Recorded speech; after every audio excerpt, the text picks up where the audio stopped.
The 1960s were unlike any decade before or since. A president was assassinated, men walked on the moon, and a generation of young Americans took to the streets over a war they didn't believe in.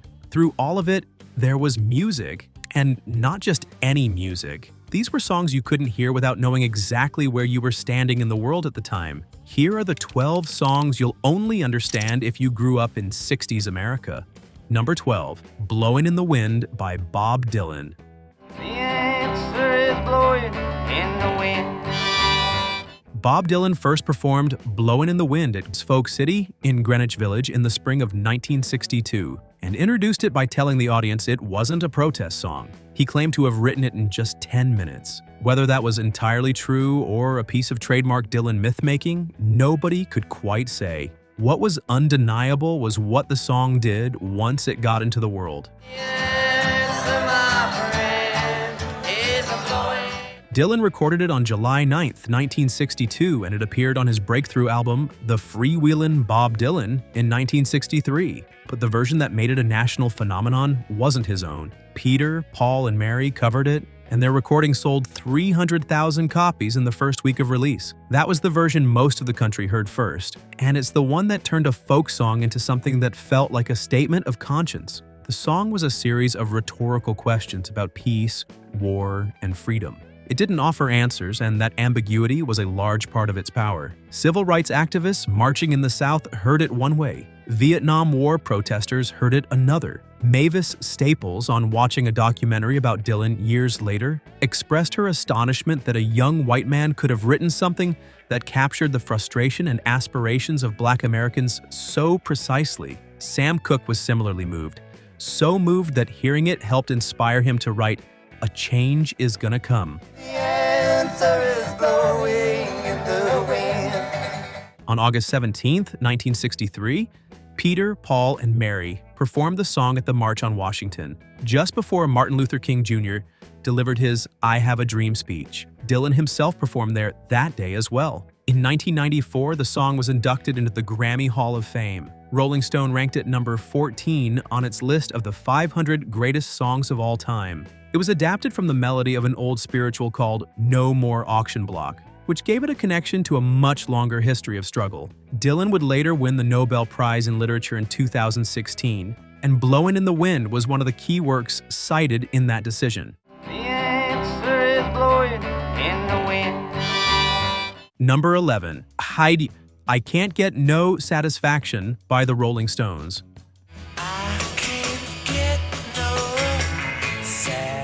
On the night of May 6, 1965, the Rolling Stones had just played a chaotic show at Jack Russell Stadium in Clearwater, Florida, where about 200 fans clashed with police, and the band made it through only 4 songs before the concert fell apart. That night, back at his hotel room, guitarist Keith Richards woke up in the middle of the night with a guitar riff and a lyric in his head. He grabbed his portable cassette recorder, played the riff for about 2 minutes, then fell back asleep. When he listened to the tape the next morning, the guitar was followed by the sound of him snoring for 40 minutes. 4 days later, Mick Jagger wrote the lyrics by the hotel pool in Clearwater. On May 12th, the Stones went into RCA Studios in Hollywood and recorded the version that became one of the most recognizable singles in rock history. Richards had wanted to replace the guitar with horns. He considered the fuzz pedal sound a rough sketch. The other members of the band outvoted him.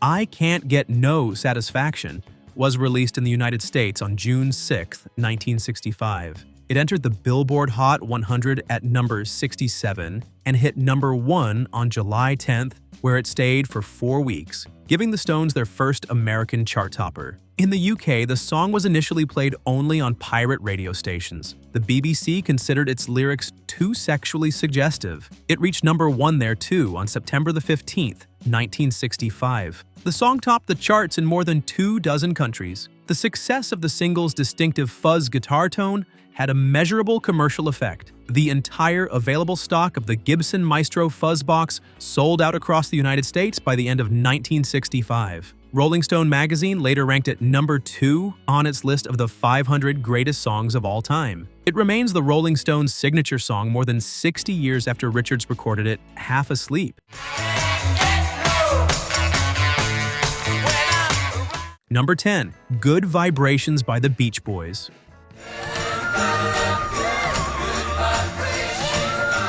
When Brian Wilson began working on Good Vibrations in February 1966, he had recently overseen the recording of Pet Sounds, an album widely considered one of the most sophisticated pop records ever made. He was aiming even higher. What followed was one of the most ambitious and expensive recording processes in the history of popular music.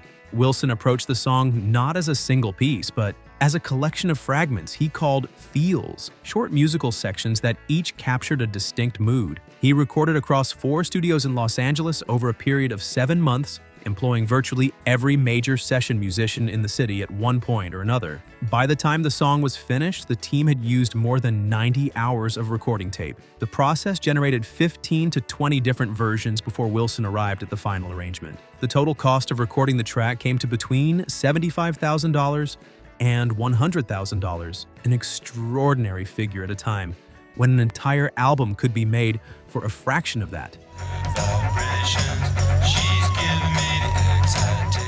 The song featured instruments not commonly heard on pop records, including flutes, cellos, and a tannerin, a variation of the theremin, which provided the eerie, floating sound in the chorus. Carl Wilson sang the lead vocal. Mike Love, who co-wrote the song with Brian Wilson, contributed the chorus. The youngest Wilson brother, Dennis, played the church-like organ during the song's slower bridge. Good Vibrations was released on October 10, 1966. It sold approximately 230,000 copies in its first 4 days. It reached number 1 in the United States on December 10, 1966, and topped the charts in the UK as well. The Beach Boys simultaneously topped the NME Readers Poll as the world's number 1 band, ahead of the Beatles. In 1997, Mojo magazine's readers voted it the greatest record of all time. It was inducted into the Grammy Hall of Fame in 1994.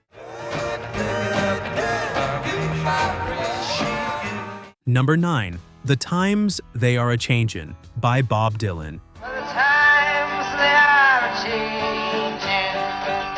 Bob Dylan released The Times They Are a-Changin' in January 1964, and he meant every word of it. The country he was writing about was one where 4 little girls had been killed in a church bombing in Birmingham, Alabama just months before, where fire hoses and police dogs had been turned on peaceful marchers, where a president had been shot in Dallas in November. Dylan was 22 years old. The song was structured as a direct address to different groups: politicians, senators, parents, journalists, each verse telling them that the world was moving whether they liked it or not. Dylan later said he was consciously trying to write a big, sweeping statement, and that he drew on the structures of old Scottish and Irish folk ballads to do it. It became an anthem in ways Dylan probably didn't fully predict. During the congressional hearings on the Vietnam War in the mid-1960s, the song was quoted on the Senate floor. It was sung at civil rights rallies. When Robert Kennedy was campaigning for the Democratic presidential nomination in 1968, before his assassination in June of that year, staff played it at campaign events. The song has been used at pivotal moments ever since. It opened a CBS News broadcast after the Kennedy assassination. It was performed at the opening ceremony of the 1992 Canadian Parliament. Steve Jobs quoted from it at a product launch. The song has never fully belonged to any single moment. It gets picked up again every time something large and irreversible is happening, which is probably exactly what Dylan intended. Number 8. Respect by Aretha Franklin. Otis Redding wrote and first recorded Respect in 1965, releasing it as a single that reached number 35 on the Billboard Hot 100. It was a solid hit. Then, in February 1967, Aretha Franklin walked into Atlantic Records studio in New York and recorded her version. It was released on April 29th, 1967, and the song was never the same again. Franklin rearranged it significantly. She slowed the tempo slightly, rewrote part of the structure, added the now famous call and response with her sisters Irma and Carolyn, and spelled the word out, one letter at a time. The spelling had not been in Redding's version. It was a Franklin invention, and it changed the entire meaning of the song. In Redding's recording, a man was asking for basic acknowledgement from his partner. In Franklin's version, something much larger was being demanded. The song hit #1 on both the pop and R&B charts in 1967, spending 8 weeks at the top of the R&B chart and 2 weeks at the top of the Billboard Hot 100. It won Franklin 2 Grammy Awards, Best Rhythm and Blues Recording and Best Rhythm and Blues Solo Vocal Performance Female. It was the first of many. Respect arrived in the middle of one of the most turbulent years of the 1960s. Urban uprisings were breaking out across American cities. The women's movement was gaining force. The civil rights movement was pressing forward. The song found all of those audiences simultaneously. Redding himself reportedly acknowledged that Franklin had taken the song somewhere he hadn't imagined. Rolling Stone ranked Respect #5 on its list of the 500 greatest songs of all time. #7, California Dreamin' by the Mamas and the Papas. John Phillips wrote California Dreamin' in the winter of 1963, while he and his then-wife Michelle were living in New York City and feeling the weight of a particularly brutal cold season. The song captured the specific longing of someone standing in gray, freezing weather and imagining the warmth of a place far away. Phillips was from South Carolina. California was a real destination, not just a metaphor. The Mamas and the Papas recorded the song in 1965, and it was released as a single in December of that year. By February 1966, it had reached #4 on the Billboard Hot 100. The recording featured an unusual arrangement. The flute solo in the middle of the song was played by session musician Bud Shank, and was added during a separate recording session after the initial vocals had been laid down. The result was a sound that felt both intimate and expansive at the same time.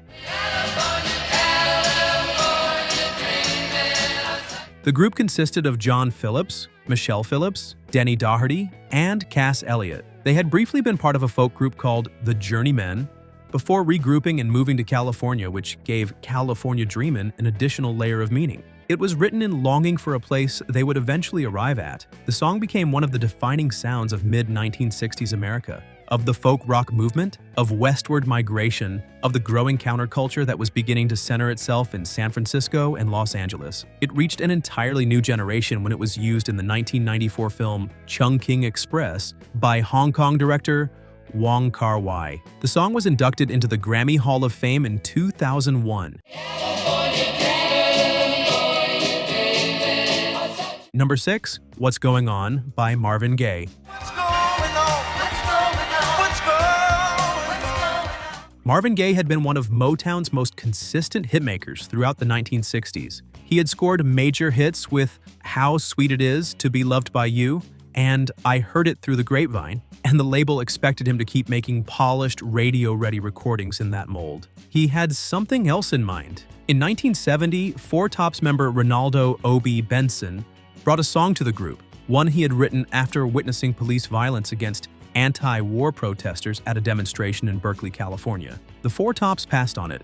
Benson then brought it to Gaye, who co-wrote the final version and recorded it himself, against the strong objections of Motown founder Berry Gordy. Gordy initially refused to release it. He considered it uncommercial and too political, and told Gaye that the recording was the worst thing he'd ever heard. Gaye reportedly threatened to never record for Motown again. The single was released in January 1971 and reached #2 on the Billboard Hot 100, selling 100,000 copies in its first day. It was the fastest-selling single in Motown's history at that point. The full album, also called What's Going On, was released in May 1971, and it is now regularly cited as one of the greatest albums ever made. It addressed the Vietnam War, drug abuse, poverty, and environmental destruction, all in the span of 9 songs recorded as a continuous piece. For a generation that had grown up in the 1960s and come out the other side into a country that felt broken, the record spoke directly to what they had lived through.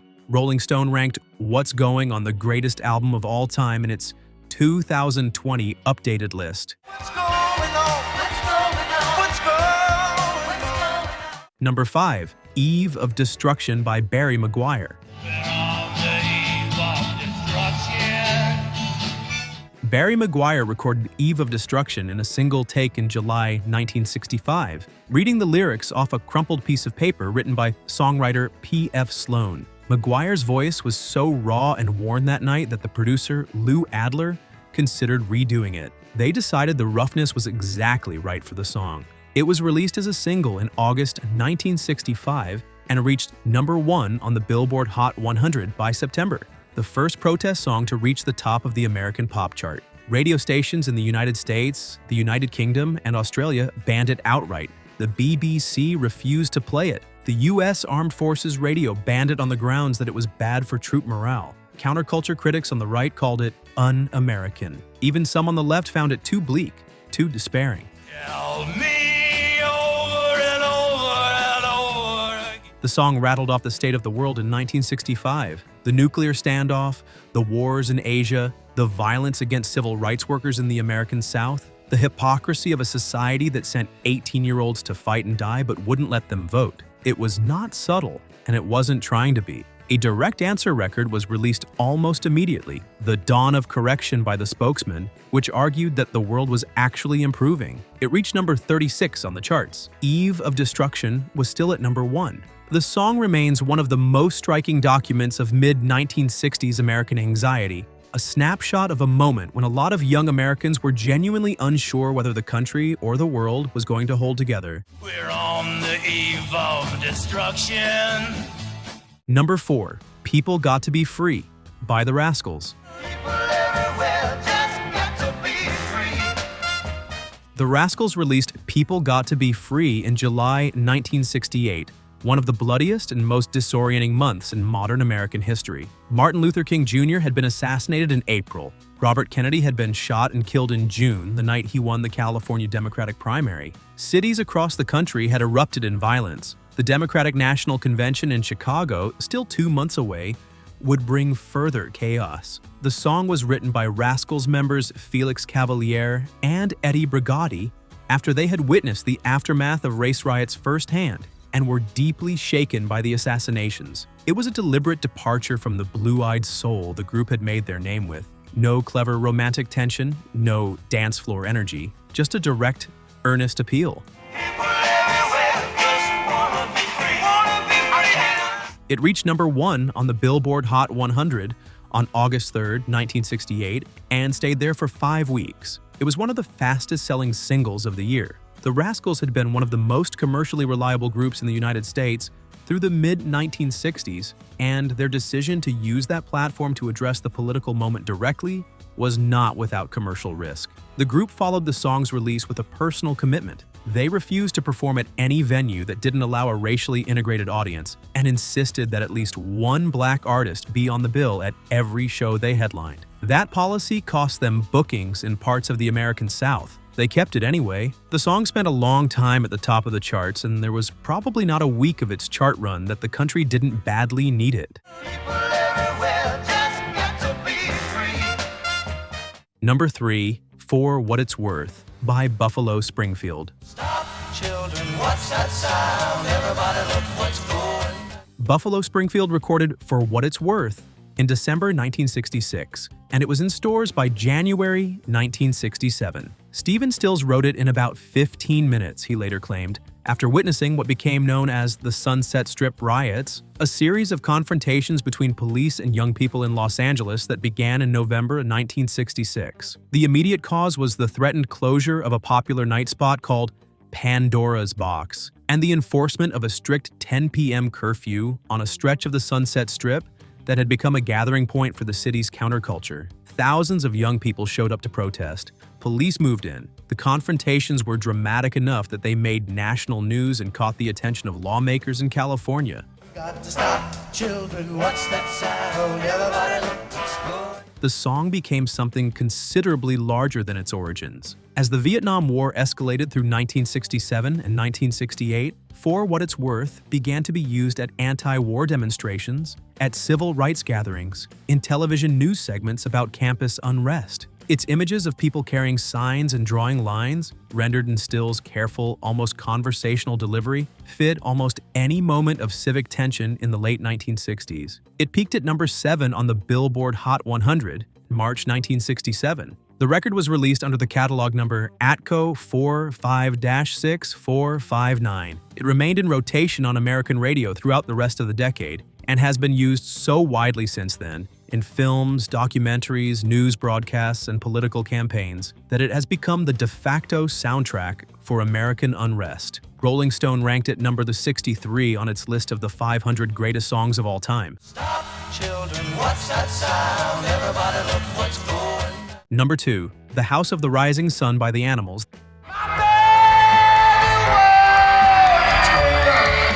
The Animals didn't write The House of the Rising Sun. Nobody is entirely certain who did. The song is a traditional American folk ballad of uncertain origin, describing the ruin of a young person in a New Orleans house of ill repute. Woody Guthrie recorded a version of it. Josh White recorded it.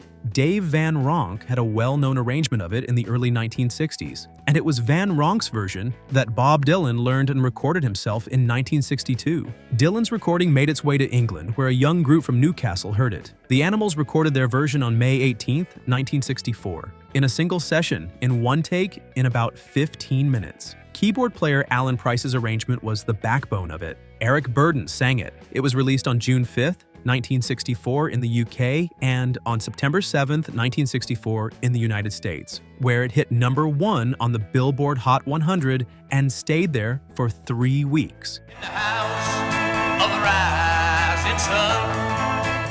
At 4 minutes and 30 seconds, it was one of the longest singles to reach number 1 in that era. Radio stations typically favored shorter records, but nobody could find a satisfying place to cut it, so they played the whole thing. When it reached the top of the American chart, it displaced the Beatles' A Hard Day's Night. The two songs sitting back-to-back at number 1 that summer said a great deal about how rapidly the sonic landscape of American pop was changing. The song is credited to traditional, arranged by Alan Price, a fact that became a source of lasting bitterness for the other members of the Animals, as Price received the publishing royalties that followed. He was the one who filed the paperwork with the publisher, and the others had not yet understood how that process worked. It's one of the most famous disputes over songwriting credit in British rock history. Number 1, Light My Fire by The Doors.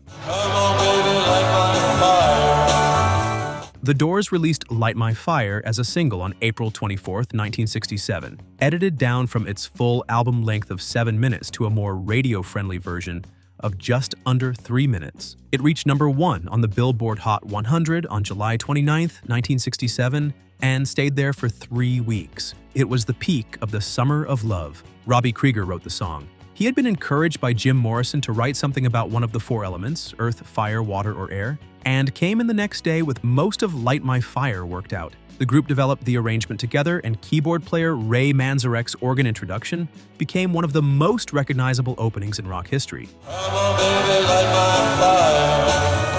The long album version featured extended instrumental sections, particularly a Manzarek organ solo and a Krieger guitar solo, that made the song a centerpiece of FM radio, which was beginning to embrace album-length tracks rather than the strict 3-minute format that AM radio demanded. The shorter single version, which removed most of those sections, was what most of the country heard first, but FM stations often played the full-length original. Ed Sullivan's producers asked the Doors to change a lyric for their appearance on the show in September 1967. The word higher was considered a drug reference. Morrison agreed to the change. When the cameras rolled, he sang the original lyric anyway. The band was told afterward they would never be invited back. They weren't. By the end of 1967, Light My Fire had sold more than 1 million copies. It became the signature moment of a band that would define the darker, more psychedelic edge of 1960s Los Angeles rock, a city and a sound that felt a very long way from the folk clubs of Greenwich Village where the decade's music had first taken shape. These 12 songs didn't just fill the airwaves, they were part of how a generation of Americans made sense of one of the most turbulent decades their country had ever lived through. Assassinations, civil rights marches, a war that divided families, and a cultural shift that changed nearly everything about how young people related to the world around them. If you grew up in 1960s America, you didn't just hear these songs, you felt them. And 50 years later, most of them still do something to you the moment that first note lands. If you enjoyed this video, please like it and subscribe to the channel. There's a lot more of this history still to cover, and we're just getting started.